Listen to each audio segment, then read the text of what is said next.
City India news Telugu ఇది చీకటి వెలుగు. Welcome to city India news. Wanaparthy జిల్లాలో ఉపాధ్యాయునిగా మారిన జిల్లా ఎస్పీ శ్రీ రావుల గిరిధర్ ఐపీఎస్. వనపర్తి జిల్లా ఎస్పీ శ్రీ రావుల గిరిధర్ ఐపీఎస్ బుధవారం జిల్లా పరిషత్ బాలికల పాఠశాల వనపర్తి జిల్లా స్కూల్ నందు ఉపాధ్యాయునిగా అవతారం ఎత్తారు. వివరాలకు వెళ్తే బుధవారం జిల్లా పరిషత్ బాలికల పాఠశాలను సందర్శించి ఆవరణంతా కలియ తిరిగి అనంతరం విద్యార్థులకు ప్రేరణ కలిగేలా ఉపాధ్యాయునిగా వ్యవహరించి తెలుగు వర్ణమాలతో పాటు గణితంలోని పలు అంశాలను విద్యార్థులకు బోధించారు. ఈ సందర్భంగా ఆయన మాట్లాడుతూ విద్యార్థులు భావి జీవితంలో భావి భారత పౌరులుగా ఎదగడానికి ప్రాథమిక విద్య సమయంలో నేర్చుకున్న అంశాలు ఎంతగానో ఉపయోగపడతాయని ఆయనని అన్నారు. అలాగే సైబర్ క్రైమ్ గురించి అవగాహన కార్యక్రమం నిర్వహించడం అయిందని షీ టీం యొక్క ప్రత్యేకతలు విద్యార్థులకు తెలిపారు. ఆయన బోధన విధానాన్ని చూసి చిన్నారులు అబ్బురపడ్డారు. ఈ కార్యక్రమంలో కళాశాల హెడ్ మాస్టర్ ఉమాదేవి గారు, వనపర్తి సిఐ నాగభూషణం గారు, పవన్ ఎస్ఐ జైన్ గారు, టీచర్లు, సిబ్బంది పాల్గొన్నారు. నేను రాత్రి మొహం కడుక్కొని పడుకుంటాను. అబద్ధాలు చెప్పండి, ఫ్రెండ్స్ మధ్యలో అబద్ధాలు. మొహం కడుక్కున్నట్టు బ్రష్ చేసి పడుకుంటా అనే వాళ్ళు ఎంతమంది?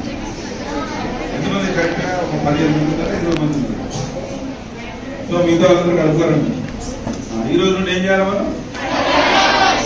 కూడా బ్రష్ చేసి, ఓకేనా?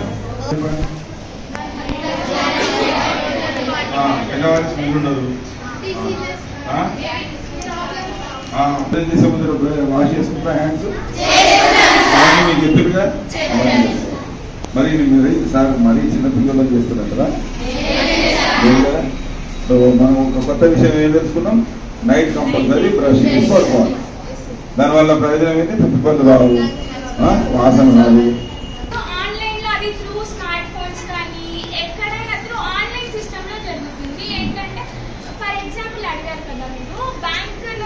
బ్యాంక్ మెసేజెస్ అని చెప్పి కాల్స్ చేసి ఓటీపీస్ అడగడం లాంటివి, లింక్స్ పెట్టడం, దాన్ని ఓపెన్ చేయడం లాంటివి అడగడం వల్ల లిటరసీ లిటరేట్ పీపుల్ అయితే అవన్నీ మాకు తెలుసు, మేమేం చెప్పము అని కొంతమంది చెప్తారు. ఈ లిటరసీ పీపుల్ ఏం చేస్తారు, నిరక్షరాస్యులు అంటే అవునా బ్యాంక్ నుంచి అంట, మళ్ళీ ఖాతా క్లోజ్ అయిపోతుందంట అని చెప్పి వాళ్ళకి ఓటీపీస్ అవన్నీ చెప్పడం ద్వారా వాళ్ళ అకౌంట్స్ లో ఉన్న మనీ అంతా పోవడం అలాంటివన్నీ జరుగుతూ ఉంటాయి.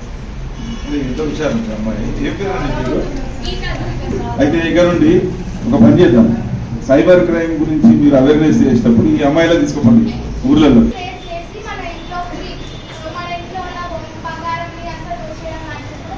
ఓ వెరీ గుడ్, కొత్తది నాకు ఎప్పుడో విన్నా.